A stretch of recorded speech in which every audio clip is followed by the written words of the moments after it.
Okay, Chanel, just stop procrastinating. It's like 11:30 and you said you were going to start recording at 10:30.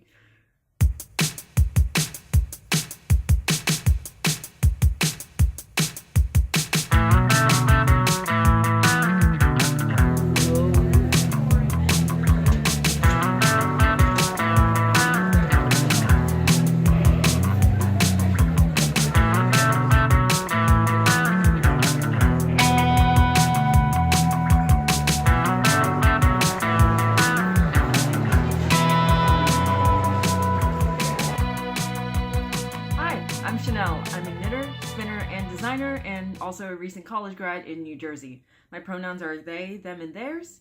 And today is September 11th, 2017. It's a Monday, and this is episode 30 of the Piper Nell podcast. Yes, the big 3-0. And I guess if this was my age, hopefully, I'd be owning a home and having a stable family.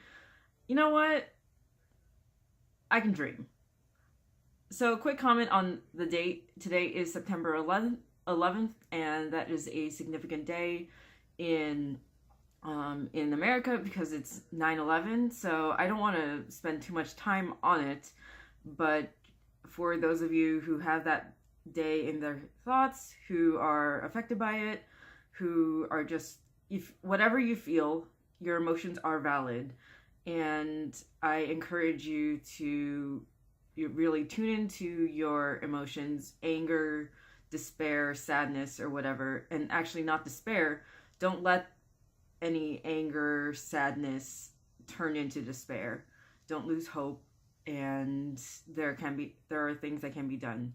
We are out there fighting for justice, and I believe that the world will be a better place, and that will not happen again. All right, so on that note, on with the episode.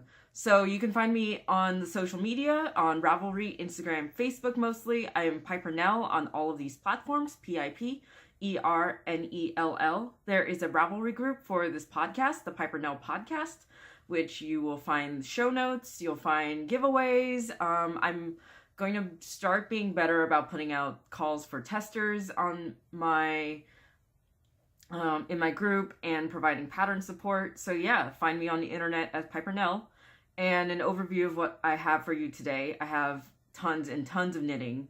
But before that, we have just some news, administrative things to get taken care of. Then I'm going to go through my knitting projects, some of the ones that have been occupying most of my time.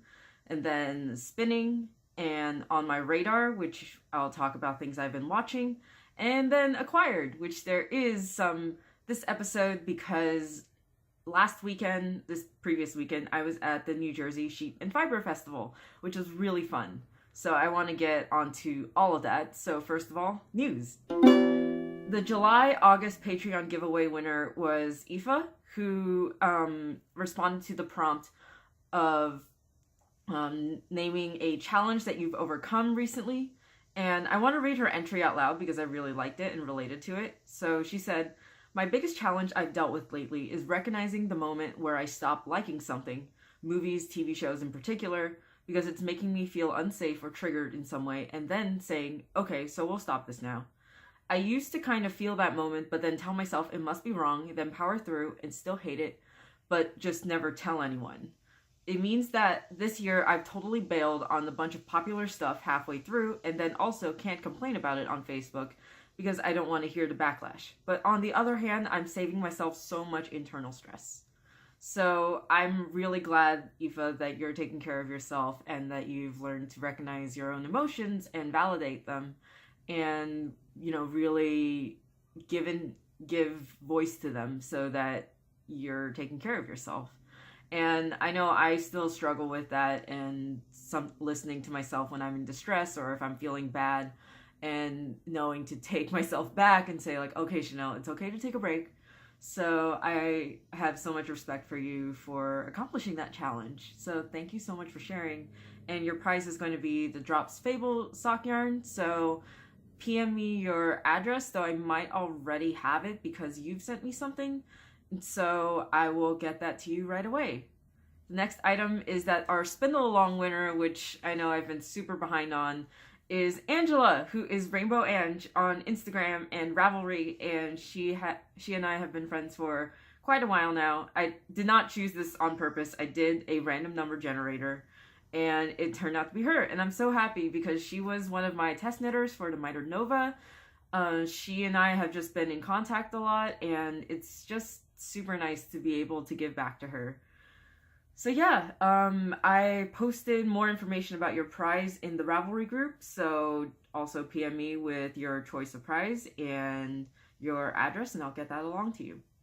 And then the last thing is that there will be a Patreon-funded giveaway for September and October. I'm combining the 2 months giveaways, and I think I will be doing that from now on because it was just a little too much stress to worry about a prize every month. But now that if I roll in a month prize every 2 months, then I can make the prizes bigger and also just reduce stress on everyone. And I don't know, I feel like people also don't want to be overloaded with with giveaway announcements all the time, so I'm going to do that. I also have personal reasons, like I'm going to be traveling, and then Rhinebeck's coming up in October, and so they're just big events, and I know that people are also going to be busy. I'm going to be busy, so it's just easier on all ends. So I'm going to announce the prize for the September-October giveaway at the end of the episode, and I'm going to draw for the prize after Rhinebeck towards the end of October. So that's all of the news. I don't have any design news. I'm working on a lot, but nothing that is update worthy. So that brings me to knitting. All right, the first object I have is an FO, and I'm so excited to show you it. I've been working on this for a long time, and oh, it does happen to match my sweater. I did not knit this sweater. I thrifted it, and I wish I knit it because it's really cool. If anyone has any insights to kind of the colorwork methods used in commercial knitting, I would love to know more. So, anyway, this project matches the sweater I'm wearing today, but that's not relevant. This is the Helicase scarf, which I've been working on for quite a few episodes now, and it's finally done! Look at that! Ah! Okay, so I'm going to show it end to end right now. So I honestly forget which end was actually the cast on end because I'm very happy with my finishing method, but it has ribbed ends that flow into a kind of just simple geometric stranded pattern that eases you into stranded knitting, and then it eases you into long floats. There are a lot of long floats in this DNA double helix motif. And then that flows into a shorter stranded colorwork repeat, which forms the main body of the scarf, and it's also the part that goes around the neck, so it is plainer and less eye-catching than the ends, which will hang down on the chest or on the back, on the shoulders or anything. And then it flows right back into that double helix, and then ends in the same way that it began. So maybe I can put it on just to demonstrate how it wraps. So if you were to wrap it like a scarf with the ends hanging in the front, you would put the middle in front and then drape it around you. And then kind of squish it. That's a word. Squish it so that the DNA strands are at the front. And that's how I would wear it. I'll see how the recipient wears it. This was a commission for a friend of mine who is in biology, and he requested that the motif be DNA strands once I mentioned that I was inspired enough to design something for him. So this pattern is called Helicase, and it will be available for purchase on Ravelry once I finish the pattern. I think I'm going to get it test knitted. I'm not sure about how long I'll take to get around to that. So just stay posted on when this pattern comes out if you're interested in it. So, yarn. The yarn that I used in this scarf, both colors are from an indie dyer near me called Pancake and Lulu Yarn, or Ply. And this off-white is her colorway Bone, dyed on her base Ply Twist Fingering, which is a merino, nylon, and bamboo blend. So she does a lot of tonals dyed to order, which is, great for colorwork projects and really any project that you need a good tonal or semi-solid color on, like a sweater's quantity of yarn that she can custom dye for you. So definitely check out her Etsy shop. It's called Pancake and Lulu. And then the black is actually a very, very slightly off black. So it's gray, almost black, and it's on her sparkle fingering base. You can see a bit of the stellina in the colorway charcoal. So the needles that I used on this were US 2 or 2.5 millimeters. I used Knit Picks nickel plated. I used a 16-inch circ for most of the body, which was knit as a tube for stranded knitting in the round, which is nice and easy, no purling at all. And then once I had finished and bound off the tube, I did soft block it, and I laid it, so I didn't pin it out, I laid it on some blocking mats, and it actually, because this is all superwash merino wool, it grew quite a bit. It was, I want to say it was like almost 5 feet when, before I blocked it, and then after a soak and just laying it out on the mats, it had grown to like 6, a little over 6 feet, and then it did shrink a little while drying, but it was still a good like 5.5 feet, so it grew more than half a foot. And then after it was completely dry, then I went onto both ends and picked up stitches and sealed them off using, so what I did was, after you pick up stitches at the end of the tube, I folded the stitches in half, and then almost like a 3-needle bind off without the bind off part, I knit and purled the stitches from the two halves together so that it went from knitting in the round to knitting back and forth. So I had 130 stitches to start after picking up stitches. And then after my kind of grafting, kind of 3-needle binding off, I had 65 stitches left. So I have the stitches, and then I worked this ribbed and back and forth. And I could have gone longer. I had a lot more yarn left over. This is how much of the black I had left over.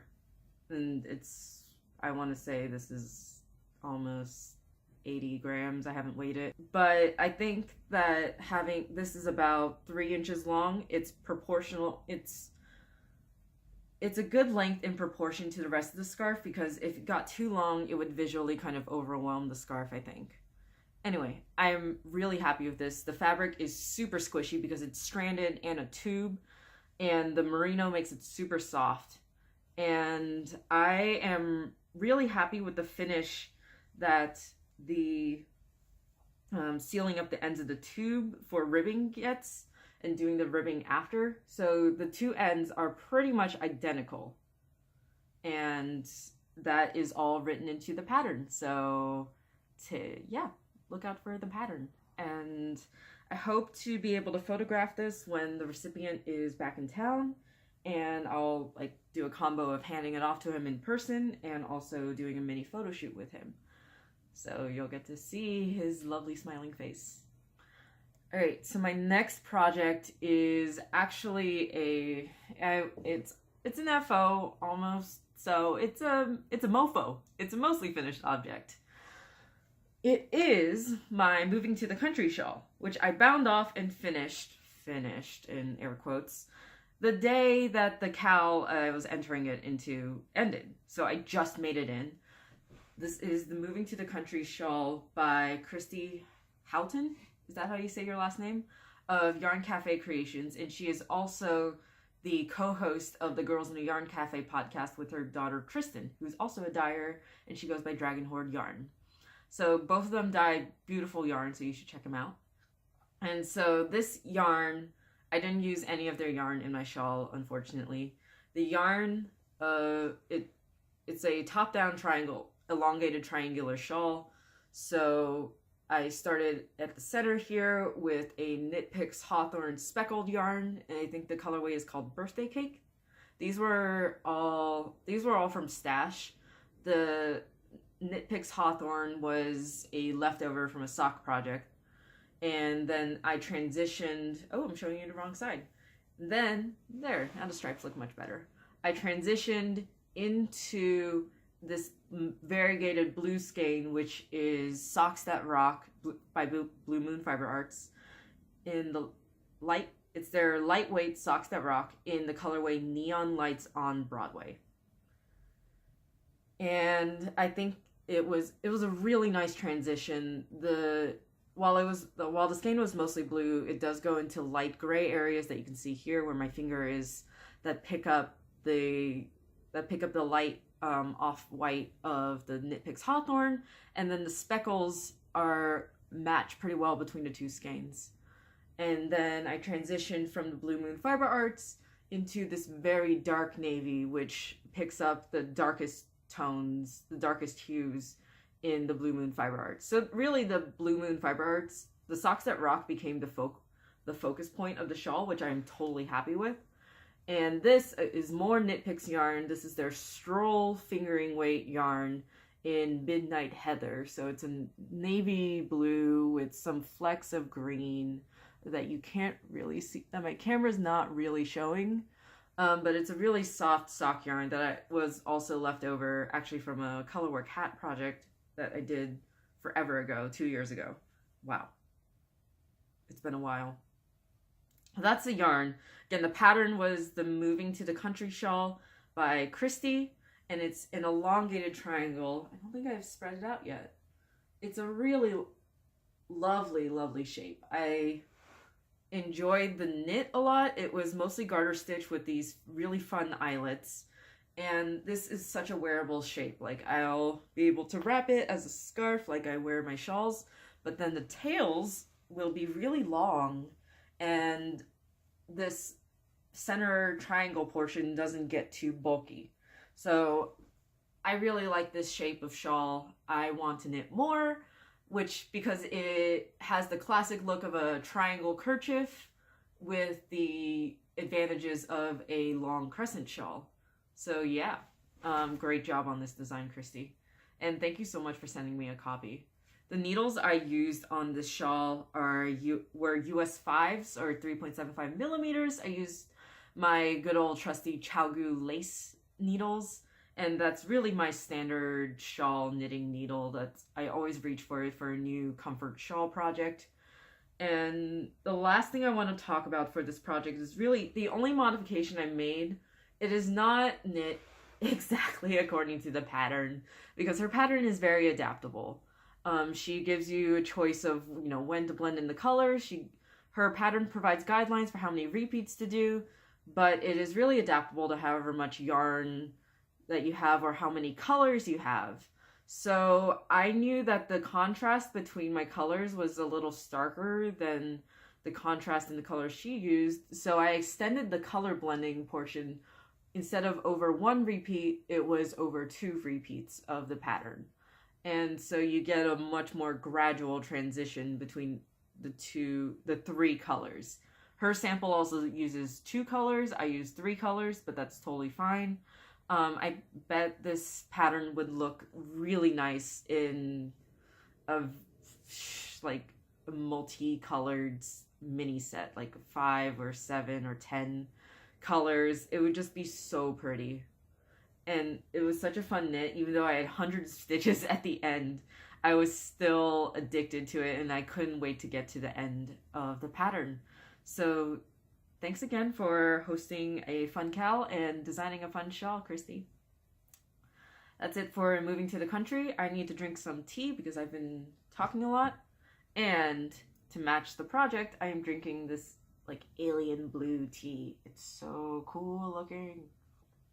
And it's also really tasty. It's actually it's an herbal tea. A friend gave me some blue tea. It's literally just called Blue, B-L-E-U. And it's really tasty. This is like the blue blossom or something, so it's some kind of flower tea. I'll look at the ingredients later. The next project I have is a whip. That is my mask cardi, or my Rhinebeck, or aka my Rhinebeck sweater, and everything else that I have called this project. So This is a sweater that I'm knitting in Bartlett yarns. They're 2-ply base. And Bartlett yarns, I was doing some more research on them because I want to find out more about them and what kind of wool they use. They are a small company based in Maine state. And they spin their yarns on the old-fashioned way, on a spinning mule in their mill. And they spin their yarns woolen style, which means that the yarn is really lofty and really squishy and knits up into a nice airy fabric, but because this fabric is cabled, that adds density to the fabric. And they also spin it with some of the natural oils in the wool, so it's a nice sticky yarn that really, kind of grips onto itself and makes a nice sturdy fabric to balance out the woolen yarns. Can sometimes feel more fragile than most yarns that are spun woolen, which it has less air and the fibers are more aligned and more densely packed. So I just really enjoy working with this yarn. It's a little, because I mentioned it's sticky, it's a little bit of coarser wool. It's a little hairier and with some tooth. It can be a little hard to work with. Like each stitch physically takes a little more force, which forces me to take some additional breaks while I'm knitting it.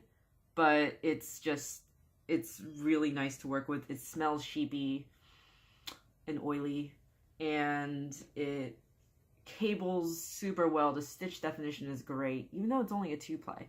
I know that the more plies that a yarn has, the better its definition is in cables, but it looks great in these knit pearl textures. And yeah, the colorway is Sandstone, if I didn't mention that already, which is a kind of burnt red, brownish color.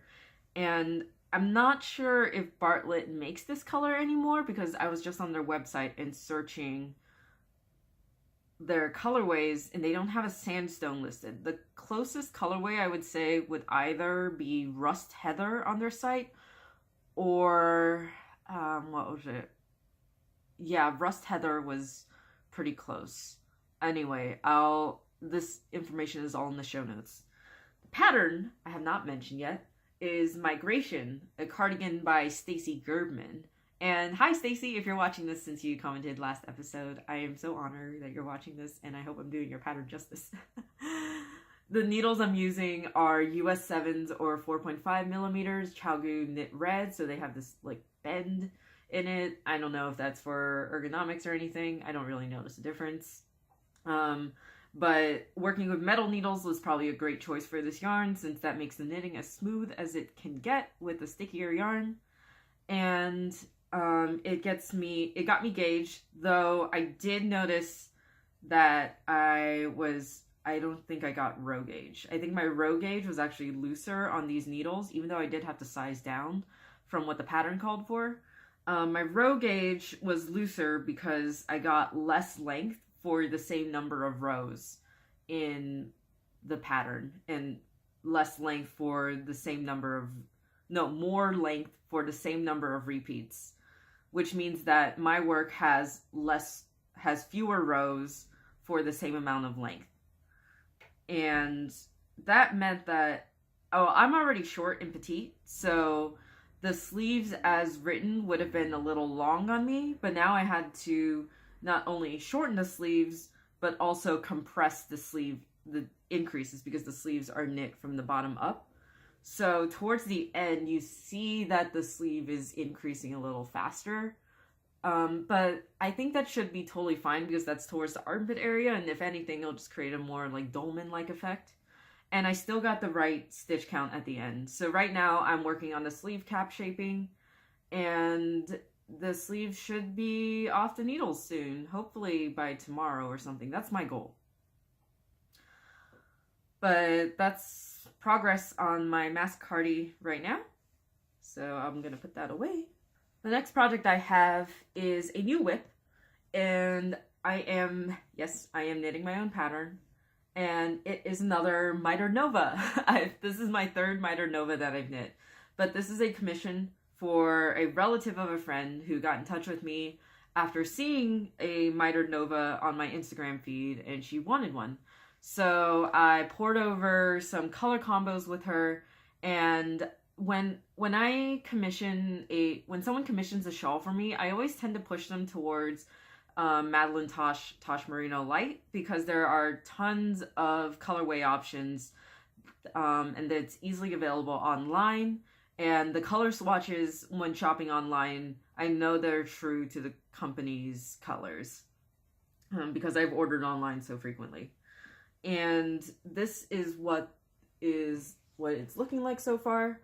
It is Tosh Merino Light in the colorway Yoko, which is this nice speckled multi-gray color. There's flecks of orange, blue, maybe even bits of like purple and red and yellow. It's such a complex colorway, and I like how it's coming out in these narrow stripes in the garter stitch.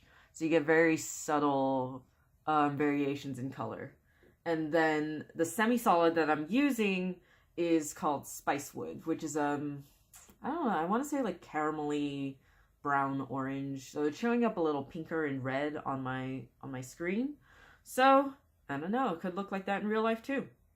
I don't know. I mean, what are colors even but our own perceptions? Isn't that kind of trippy to think about? So again, the pattern is Mitre Nova, which is by me, my own pattern. And if anyone's thinking about knitting this, it is eligible for the Hipster Cal run by Jacqueline of the Brooklyn Knit Folk podcast, because this is the 11th project that anyone has ever knit in the world of this pattern. I am also using US 5 3.75 millimeter needles on this. That's my standard fingering weight shawl needle size. But instead of Chow Goose, I'm using Addy lace. And I think I mentioned this before, I've fallen in love with these needles because they're so slick and nice and just pleasant to knit with. And Tosh Merino Light is a superwash merino single ply yarn, which is turning out to be my favorite yarn for shawls too.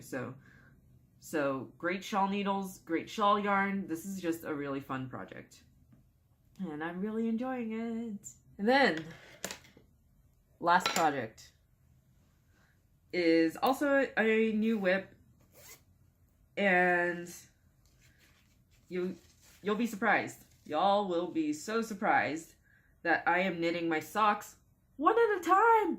I'm knitting one at a time socks. Ah!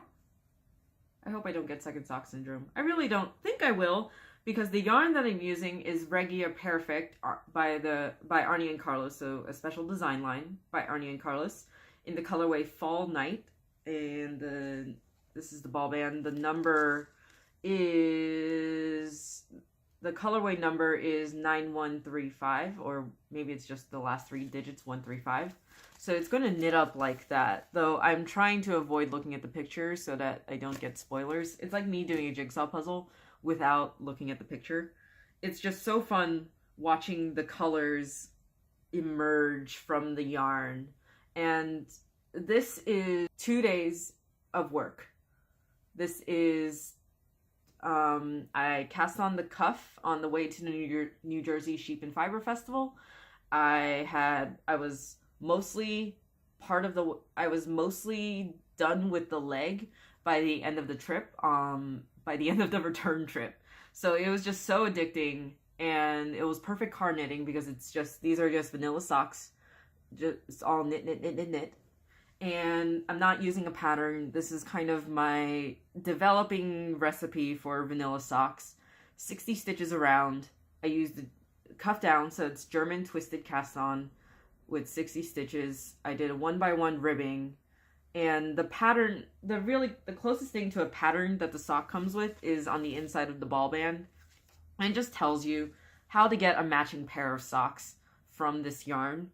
So you pull out this yellow marker yarn from the center of the ball and you cut it off. So here is my cut off yellow marker yarn. Don't knit it into the cuff because then you'll get a weird looking yellow contrasting edge. I mean, I'm sure that could be made into a look. But then you start casting on from the end of that start yarn, which is black in this case, the main color. And then you knit the leg through this patterning until a large block of black reemerges. So that's super cool. That's a built-in block of color for a contrasting heel. And so for the heel, I did the Fish Lips Kiss heel because it seems like a short row heel is the best. I don't know if a heel flap and gusset would work for this yarn. I bet it would. And I might get a second ball of this and try that. But I did get this ball of yarn for free because this will be a shop sample. So I'm not keeping this sock. This will be a shop sample for Yarnia, which is an upcoming local yarn store to me, and they needed some help with their sample knitting, so I volunteered for the socks, of course. The needles I'm using are my standard sock needles, US 1, 2.25 millimeters, and yeah, I'll probably be done with the first sock in a couple of days, definitely before I leave for my trip. And the second sock I'll probably bring as plain knitting if I find out. I need to find out international knitting needle regulations. I know I've heard some really bad experiences, so we'll see. But sock knitting would be a perfect plain project, especially for an international flight over the Pacific Ocean, because the Pacific Ocean is freaking huge.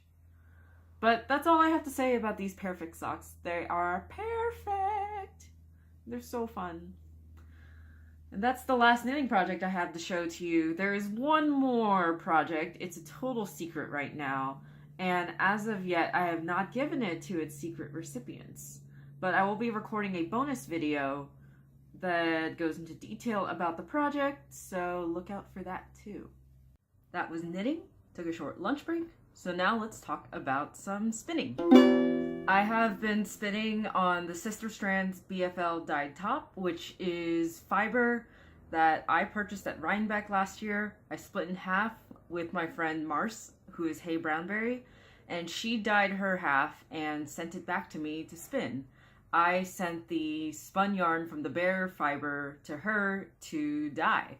So I am working on the last braid to spin right now, and it is BFL Comb top from Misty Mountain Farm in Vermont, and she dyed it in these lovely tones of red, brown, and yellow, and you have some blending of the colors, and it has patches of the bare fiber left. This is approximately an eighth of the braid split lengthwise, so that you see that the color segments are pretty short, and you see the bare bits of fiber. So when it's been spinning up, the bare bits of fiber do spread out into the rest of the fiber, which mutes the colors and makes them lighter. So I have this single already spun up. This is about a quarter of the braid, and let's see, focus camera, focus. All right, yes, there we go. So I'm spinning with fairly high twist, going for, fine to medium singles. And so while the white barber poles with the other colors mostly, you do get some spots of pure color, like this yellow and red here, that I think will be really nice once it is plied. So I am spinning this braid fractal style, so I split the braid in half, and then I split one of the halves into fourths, so I have 1/2 and 4/8. And I'm spinning the eighths end to end, and then I am going to spin the unsplit half all in one go and then ply that. So that's been fun. I was splitting the fiber actually at a meeting of my knitting group, and everyone was commenting on the colors and wanted to feel it, and not everyone spins in the group, so they all wanted to touch it. And yeah, it was just really fun. And spinning for me is a really nice social activity. I don't get a lot of opportunities to do it, especially like if you meet at a coffee shop or something. You don't want to be hanging out with the spindle and knocking it into stuff and maybe getting coffee in your fiber, because that would be a nightmare. So anyway, that's been fun. At knitting group, we meet at a kind of community center in a park, so there's no coffee to be found unless someone makes them with the Keurig in the corner. But it's not a coffee shop, so we're not sitting at tables. We're sitting in chairs around a circle, which leaves me plenty of arm room to spin. For this project, I was looking for a proper plying spindle, which I was looking for just a giant spindle that could hold the entire 4-ounce braid once it's plied, and I think I found one. It was actually really nice. Once I searched a couple of the fiber selling groups that I'm in on Facebook. I made a couple of posts. Hey, does anyone have a spindle approximately this, these dimensions by these dimensions? A couple of makers responded they'd be happy to custom make one. And then I had a couple of friends comment that they had spare spindles that they were not using and that they'd be willing to send to me. And then one of them, I did help him cover the cost of shipping, which I'm totally okay with, but it was super, super generous of someone to come in and say, oh, you know what? I'm not using this. Let me pass this on to someone that will. And I just love the fiber community for that. We're so about properly using our resources and making sure that everything gets allocated adequately, which is great.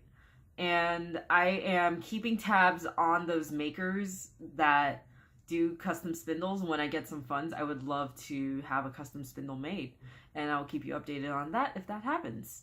So that's it really for that spinning project. I'm just spinning along. I don't have any plying to do yet, so that will be just my nice portable spinning project. So for the rest of this spinning section, I want to do a book review. So this is a book that I showed last episode, and I didn't do a full book review, but this will be a full review of the entire book now that I've sat down and read it probably about 3 times on multiple occasions, because I just can't stop picking up this book, flipping through it, looking at it. And if I have more time, instead of just flipping through it, I'll sit down and read it. And every time I get something new out of this book.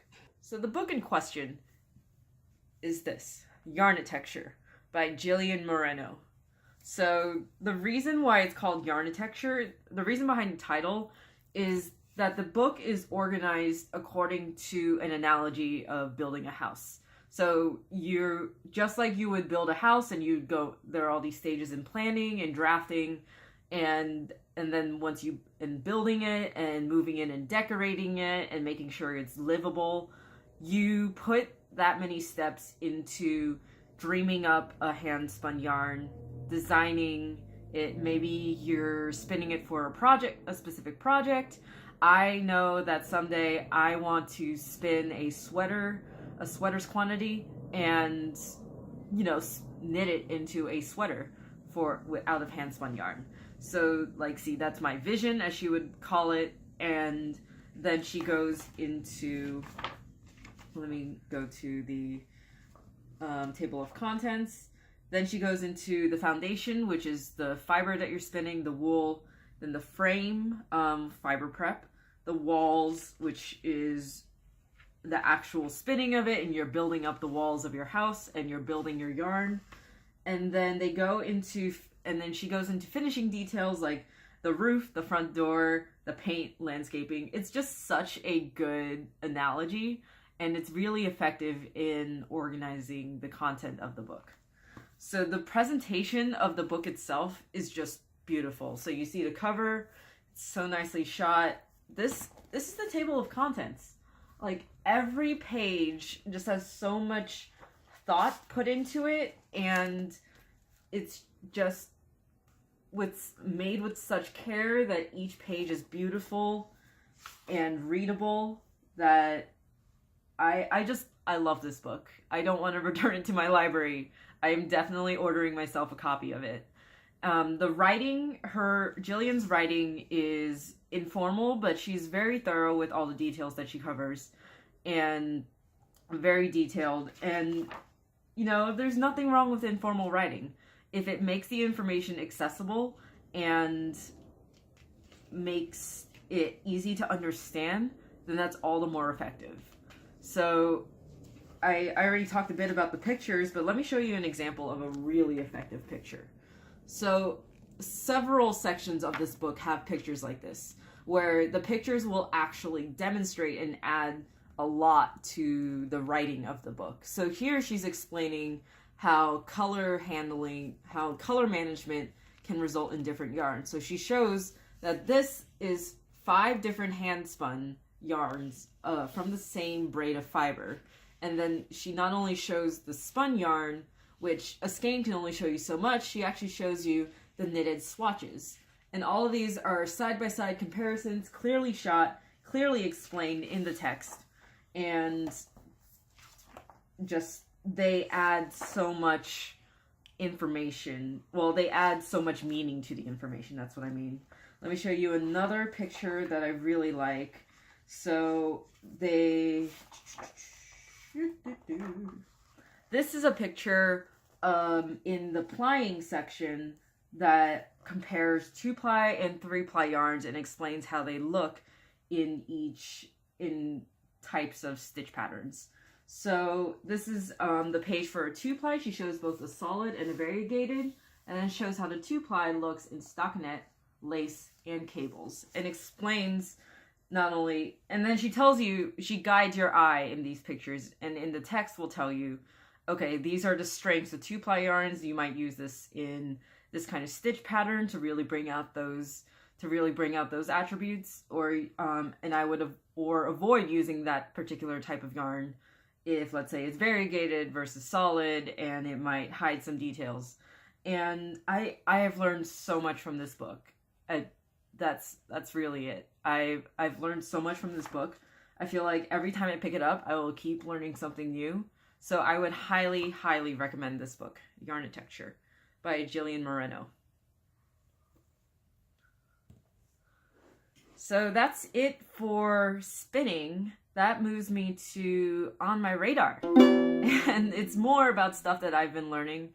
So some of you might remember Craftsy had a free streaming day on Labor Day, which was last Monday, actually. And so all of Craftsy's classes were available to watch online for free, whereas normally you would have to pay for a course. So I think that's a great way to kind of get people interested in Craftsy, and check out Craftsy by people who might be skeptical of paying for an online class. So I don't know, I didn't get to check out if you had access to the videos, to the supplemental materials beyond the videos. I just watched the videos straight through and then didn't get to the handouts that the instructors would talk about.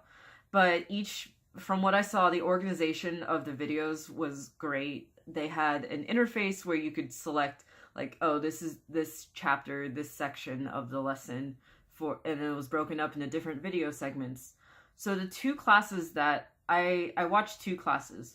One was Spinning with Dyed Fiber by Felicia Lowe, and that was also super informative. So I was just binging on learning about spinning lately, as you can tell. So Felicia shows, kind of like Jillian does in her book, the different how color distributes through a hand spun skein differently depending on how you split the braid, how you take, well, maybe not just a braid, but a bat or something, how your fiber is prepared, how you handle that fiber once you are spinning it. And it was just so great. So it really, really took a detailed look at color management in a hand-dyed braid of fiber. And I really should stop saying braid in the hand-dyed spinning fiber. So there was a bonus segment on fractal spinning, so that's how I got inspired for my fractal spin of the BFL top that I talked about in the spinning section. And I didn't get through all the videos because I was short on time, so I did kind of skip around. But I did make sure to go to the section of the lesson where she compares 5 different spins of from the same braid. So kind of kind of like that one page in Yarnitecture, except it was in a different format. You had an auditory explanation, and I've just been learning so much about spinning lately, but I would highly, highly recommend that class. And then the next class that I watched was called How to Teach It by Gwen Bortner. And that was a class on the business of being a crafts instructor. And I say crafts instructor because she was fairly general about whether you're teaching knitting, spinning, quilting, needlepoint.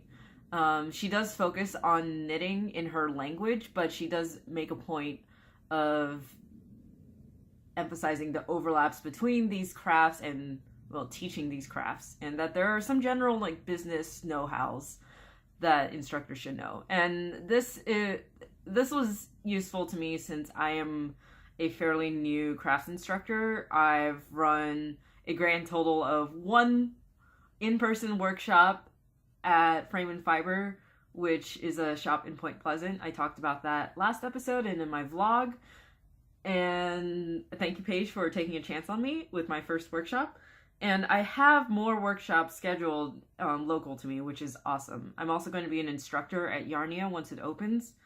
But managing my I've kind of basically been self-employed up to this point in my instruction. So that's been a lot to figure out in terms of how do I keep track of my appointments and my course materials and how much I'm getting paid and am I getting paid enough. So her class gave me some good guidelines on, yes, I've been doing that right, or I've been doing that okay enough up until this point, and oh, okay, so maybe I should change that. And yeah, it was really informative. It was definitely a class that's not as sexy sounding as, say, like spinning with dyed fiber or knitting brioche. So, but I was drawn to its practicality. So I also learned a lot from that class. So that was How to Teach It by Gwen Bortner. So that was my Craftsy binge on Labor Day. The next thing that's on my radar was the New Jersey Sheep and Fiber Festival. So this section is kind of me recommending things, and in this episode, it happens to be a combination of on my radar and things that I was doing, which I would normally put in the life update section. But whatever, my podcast, my rules. So I went to the New Jersey Sheep and Fiber Festival this past weekend. Today is September 11th. I went on September 9th, so just 2 days ago. And I am just going to talk about my experience there and who I saw, and I will talk about my acquisitions later in the acquired segment. So I drove down to the festival. The festival's in Hunterdon County, which is south of where I am. I'm in Essex County, New Jersey, which is close to New York City, so North Jersey. And then Hunterdon County, I would say, is like central South Jersey, but I'm not sure. I'm still not that great at New Jersey geography. And I drove down with a friend of mine who's also a really cool designer. You've probably heard of her, Jen Weissman. I like being able to drop that. Yes, I know Jen Weissman. She designed things like now I'm saying Yarnitecture, Architecture, Changing Light, which you might have seen on Craftsy. Also, going back to Craftsy. And she is Shady Stroll on Instagram and Ravelry. And you should definitely check out her designs if you haven't heard of her. She does a lot of reversible designs, which is great. And I did knit a shawl of hers Pizak, in a few episodes ago, which I showed. So anyway, she picked me up and we drove down to Hunterdon County. It was about an hour and a half drive. It was so nice. I was working on my Perfect socks and talking with her. We talked not only about yarn stuff and design stuff. I asked her a lot of questions about designing because she has a lot more experience than I do. We talked just, about families, about music, about just life. So that was great to spend the day with her. And when she got there, she was going to be hanging around the booth for Marionated Yarns, who is an indie dyer in New Jersey, and she had a booth there, and her yarns are amazing. She has such a wonderful color sense, and she dyes in a lot of super saturated colors, but also she's great at picking out color combinations. So her samples would show off her individual colors, and then also show off like how versatile her colors would be with unexpected color combos. She had a lot of some of her samples were from Jen's designs, which is why she invited Jen to come and talk about her designs with people and help them pick out combos, which is a great idea for a dyer to bring a designer and add a different dimension to their shoppers' experiences. So Marion was super nice, and I probably hung around her booth the most, but then I did wander off because I wanted to see the rest of the festival. The festival has been described to me as a mini Rhinebeck, and I would totally agree. It's like this mini, cuter version of Rhinebeck. It was spread out with 4 barns, and they were all end to end, so you could just kind of like walk through that marketplace. There was also a side barn where they were selling fleece. There was a little food court between the side barn and the main barns, and then there was another side barn where they were doing poultry shows and kind of like doing administrative work. And overall, compared to my experience at Rhinebeck, it's a lot less commercialized, so it was a lot more focused on the livestock, on the fiber, and on the animals itself. One entire barn was the sheep show ring, and there were shearing demonstrations. There was a breed show in one of the barns right snuggled up against the indie dyed yarn and the hand dyed fibers and spinning wheels. And overall, yeah, it was very much focused on the animals and the products that came directly from the animals. So I saw a lot of booths with locally processed spinning fiber that was natural, and really it was all about the story behind the fibers. So that was one of the booths I bought from. They were a combination of like handmade bath products as well as their farm's fiber animals blended into roving. I'll show you that later. But they also had a good mix of indie dyers. So I got to meet Suzanne of Groovy Hues Fiber.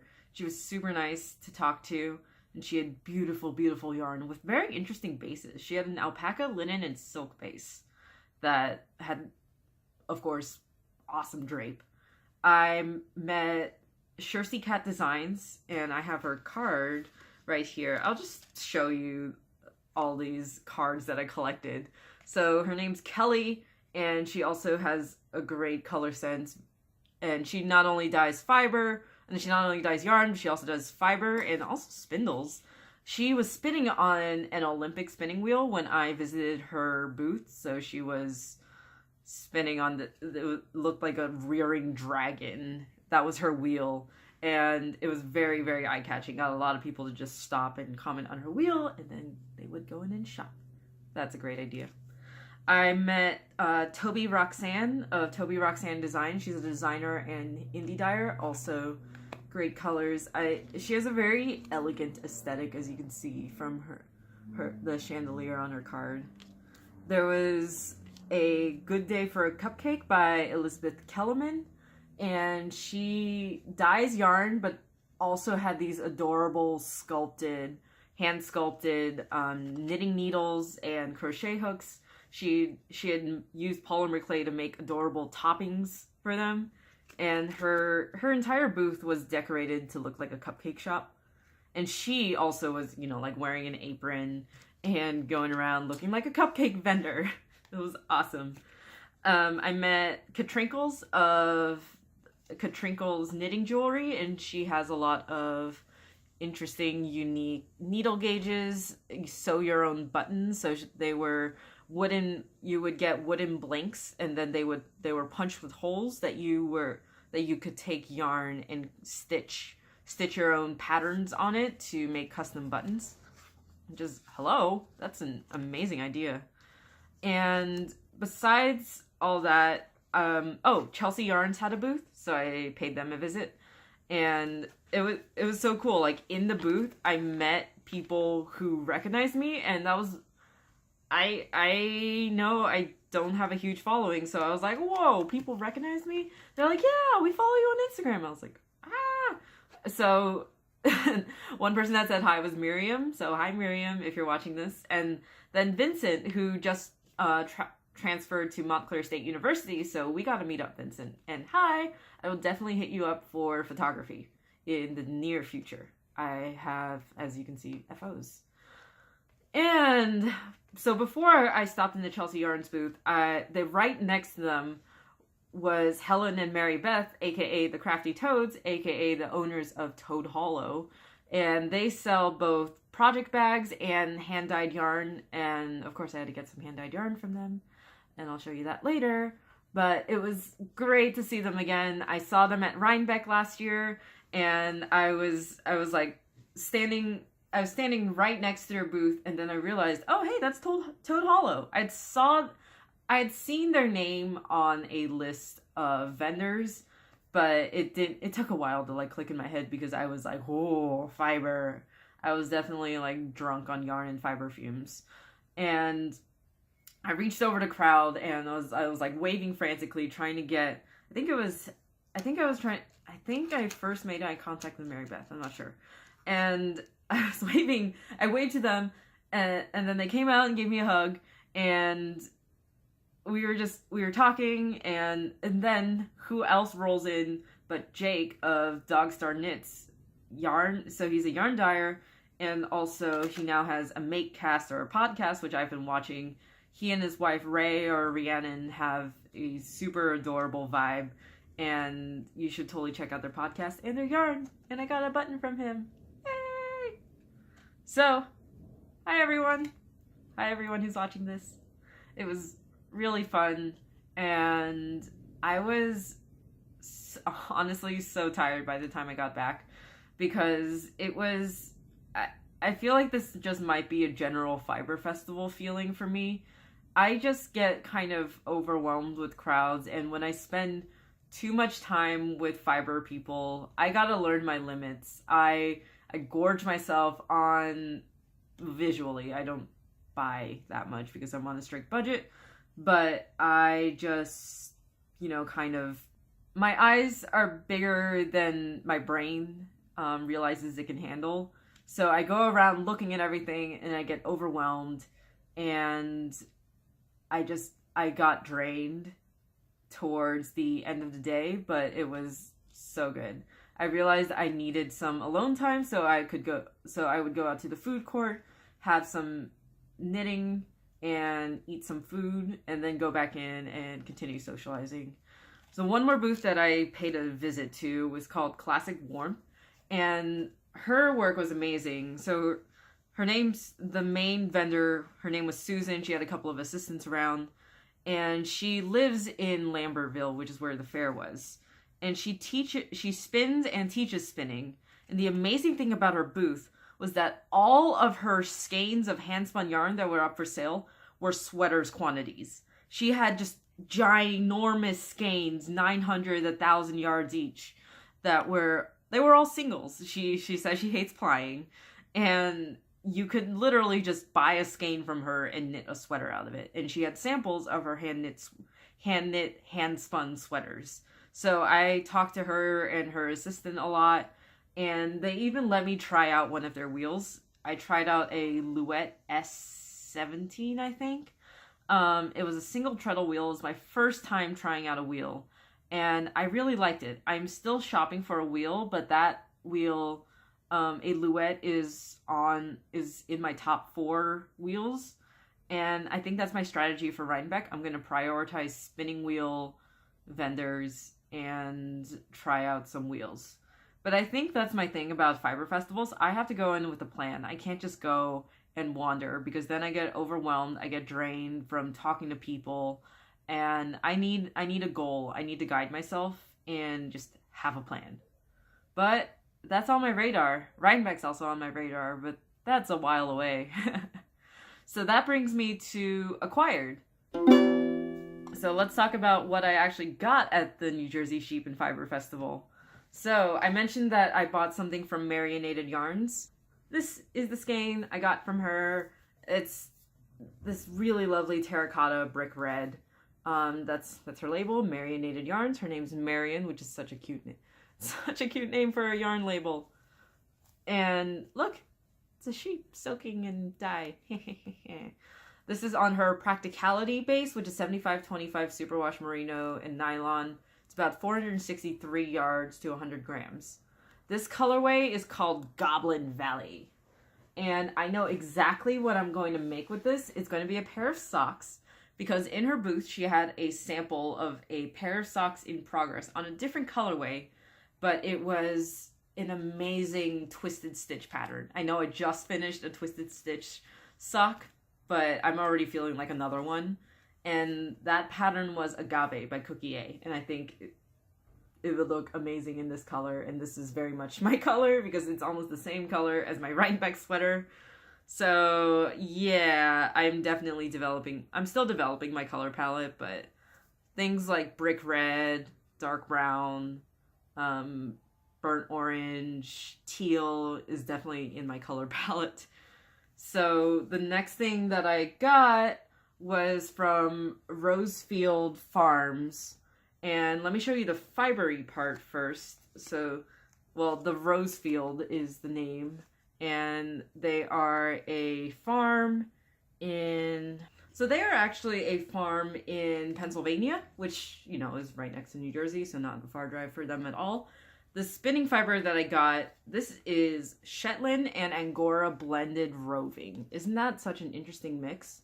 I don't know how the staple lengths compare, but this is definitely, you know, very, very hand processed. You have some veggie matter in here, but it's just, oh, it just looks so nice to spin. And I can already see this spinning up into a really nice lofty skein of yarn. This is about 4 ounces of fiber, so I'll get a nice size skein out of this. I don't know how it's going to spin, so I've neither worked with Shetland nor Angora before. And it's so soft. It is so soft. I also, so this fiber is treated with eucalyptus, and I asked how that would affect spinning, and the shop owner said that it basically wouldn't. It's just it helped them wash the fiber after processing, and that I wouldn't really have to rewash it with eucalyptus until I had a finished object. So when I'm washing the finished yarn, I think I'm just going to use water and just finish it how I normally do, but without my usual, honest confession, I use hand soap in washing fibers. But I won't use that. I'll just use water when washing this finished yarn. And then when I knit or crochet something out of it, then I will use eucalyptus when washing that. And she was so nice to actually give me a little bottle of eucalyptus. Yay! I also got some lotion and soap from them, but I don't think you'd be as interested in that. It smells so good. Okay, so I am running out of space on my phone. So I need to get going, get talking. The last thing that I got at the New Jersey Sheep and Fiber Festival was a skein of yarn from Toad Hollow. So let me get that. It is the skein. So pretty. That's their label, Toad Hollow Yarns, hand dyed in New Jersey. So both skeins of yarn hand dyed in New Jersey. This is their Drusilla base, which is 80-20 superwash merino nylon. It's a 2-ply yarn, 400 yards, so I feel like this is more of a shawl fingering weight yarn instead of a sock yarn, but I'm sure it'd be just fine for socks. I normally like more plies for socks, but this is in their corn silk colorway. So you see, I chose this particular skein, because it looks like corn. So you have this end, which is this nice yellow, and we have some spots of purple for the corn, and then this end is the husk, and it's perfect. Aha! I don't know what I'm going to use this for yet, but I'll see. So that's what I got from the New Jersey Sheep and Fiber Festival. Let's finish this up so that my phone doesn't run out of memory, and I've been gabbing for long enough anyways, so I really should finish this up. So one more piece for the acquired section. I got a package. As I mentioned, I was looking for a plying spindle, and one of my friends came through, and he sent me a spindle that he had not been using for a while, and it is this beautiful gear spindle from Snyder Spindles. And I've heard of Snyder Spindles for a while, and I've been wanting to try out his stuff. This is actually so the spinning that you see on this spindle is not mine. It is probably my friend's. But I'm probably going to finish it for him and then wind it off and ply it so I can test out this spindle for plying. It is nice and light, but this wheel design should make it rim weighted, which means that it will spin for a long time, which is what I like. But in his package, he also sent 2 things. So he is the dyer behind What the Flock, which is a great name. He's based in Allentown, Pennsylvania. Joe, thanks Joe so much if you're watching this. Like seriously, you didn't have to send this part. And so he sent me 2 bags of these merino fluffins in, I think this colorway is called Steel City, that's why it's written here. But you have these little bits of, I think this is top, but I have not taken it out of the bag and actually felt it yet. I'm sure it's super soft because it's merino. And 4 ounces of these fluffins. So that's it for acquired. Now that brings me to the last section, which means that it's almost time to go, but it's time for wrap up. So because he sent me 2 of these fluffin bags, I have a prize for the September-October Patreon giveaway.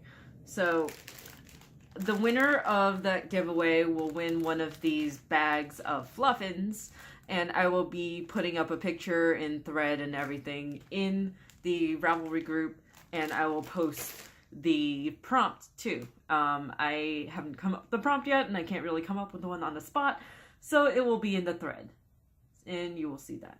And then the last bit that I want to mention is that I am going on a hiatus for about a month.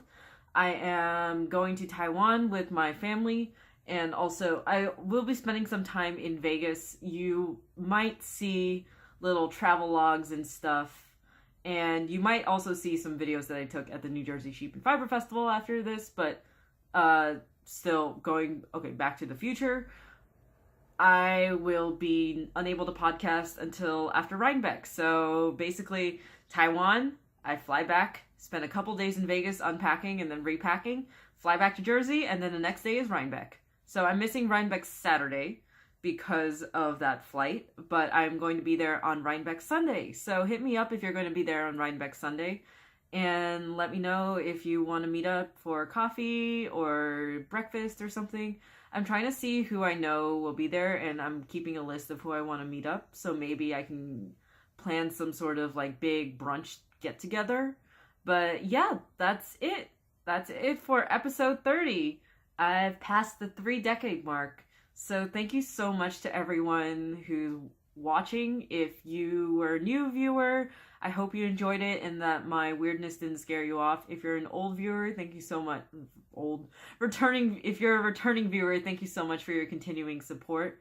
And if you really like this and you want to help me continue, I know I'm running on a very limited budget, so please consider contributing to my Patreon to fund both the podcast so I can continue getting cool prizes, or just to support my craft in general. My Patreon is also Pipernell, Pipernell. And this has been the Pipernell podcast. You can find me everywhere as Pipernell, on Instagram, on Facebook. Give me a thumbs up here, subscribe to the channel. If you use Facebook, the page will keep you updated on stuff. And also, I just like to share random crap there because I'm also on Facebook a lot. Instagram, I'm also pretty active. So just, if you want to find me anywhere on the internet, just search Pipernell. And that's all I have for you. So thanks again for watching. I hope you're taking care of yourselves. I know there's a lot going on right now. So just remember, whatever you feel is valid, and I hope you're taking the time to process it And my inbox is always open, especially to anyone affected by DACA or the recent hurricanes or 9/11 or anywhere. My inbox is a safe space. So if you are in need of emotional support, please reach out. I know I'm a complete stranger to a lot of people, but I am always willing to be a listening ear and to help people vent and process. And yeah, that's it. I love you. Bye.